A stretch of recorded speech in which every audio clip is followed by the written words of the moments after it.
7 titles are on the line at WWE Stomping Grounds this Sunday, June the 23rd. So before the big show, we had to bring in Chuck Carroll, who is one of our pro wrestling contributors for CBS Local Sports. Chuck, let's get started with the Universal Championship match. Seth Rollins and Baron Corbin. Do you have a prediction for the special guest referee, and any thoughts on who will win this match?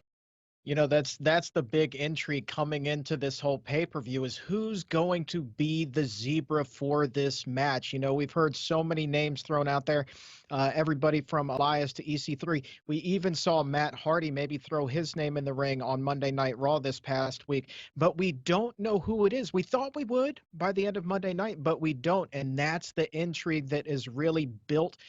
This pay-per-view is being built around. Who's it going to be? I don't know. You know, I've even seen some names thrown out there like Brock Lesnar. That's a really interesting one, but I got to tell you, it doesn't make a whole lot of sense to me, seeing as though he's the guy with the Money in the Bank briefcase. He gets the guaranteed contract. So why in the world would you want him as the referee? Seems to me like that would set him up to take the title. And I don't think either Seth Rollins or Baron Corbin, from a storyline standpoint, would want that. As far as who's going to win, look for the incumbent to retain the title. I'm going Seth Rollins all the way. All right, Chuck, that's a perfect segue to our next question. You brought up Brock Lesnar. Is there any chance we see Brock Lesnar cash in his Money in the Bank briefcase? Man, that is the million-dollar question. We've seen his advocate, Paul Heyman, continue to be on Raw, continue to be on SmackDown, despite the fact that we haven't seen Lesnar himself. And they keep teasing that he could do it. You know, that threat is still there. It's looming. But do they actually go ahead and pull the trigger here? My gut says no. To me, it makes more sense from a storyline standpoint and, more importantly for WWE, a business standpoint, to keep dragging this out maybe for a couple more months, maybe until SummerSlam. So does he cash in on Sunday? I don't think so. All right, let's move to the WWE Championship, which is on the line in a match between Kofi Kingston and Dolph Ziggler. Could this be the match of the night? And who do you have winning? It very well could be. You're talking about two athletic guys in the ring that have been really undervalued for their entire careers. Kofi Kingston coming into this is thought of as the odds-on favorite, and I mean by a long way. I mean, Dolph Ziggler winning here would be the upset of all upsets. But you know what?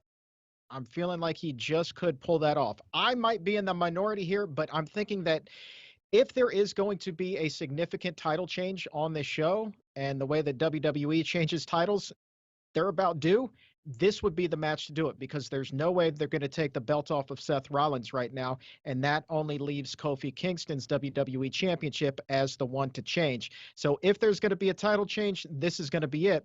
I think that Ziggler gets it here, but that doesn't mean that the feud's necessarily over. Look for the rubber match at the next pay-per-view. Oh, cool. Let's shift our attention to the women. Raw Women's Champion Becky Lynch will take on Lacy Evans in a rematch from Money in the Bank. What are you expecting from this match?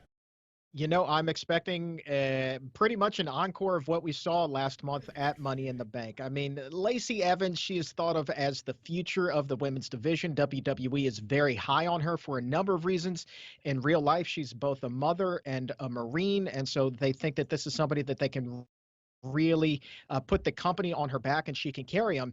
But she's not there yet. And Becky Lynch remains arguably the most popular talent on the entire roster. So taking the title away from her, making her Becky no belts right now, doesn't seem to make a whole lot of sense to me. I think she's going to hold on to that belt for a little while longer, maybe again all the way till SummerSlam, but there is no way that Lacy Evans walks away victorious on Sunday.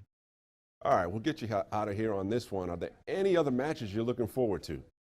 You know, so the pay-per-view is in Tacoma, Washington, and that is Daniel Bryan's backyard. So I'm going to be keeping a keen eye on the SmackDown Tag Team title match between Daniel Bryan and Eric Rowan, going up against relative newcomers Heavy Machinery, the recent call-ups from NXT. And here's the thing, Daniel Bryan right now, he is the bad guy of all bad guys. He is just railroading and berating the WWE Universe and the fans, and that's what he's been doing. wrestling, but there's no way he's going to get booed in his hometown. So the reaction that he gets is going to be very interesting. I think even if he insults them to the nth degree, there's no way that they're going to boo him. They're just going to eat it up. So look for one night only Daniel Bryan to be the baby face once again, and also look for him and Rowan to retain those titles. All right, Chuck, as always, we thank you for the insight. Enjoy the show. Once again, WWE Stomping Grounds is this Sunday, June the 23rd. I'm Curtis Silva for CBS Local Sports.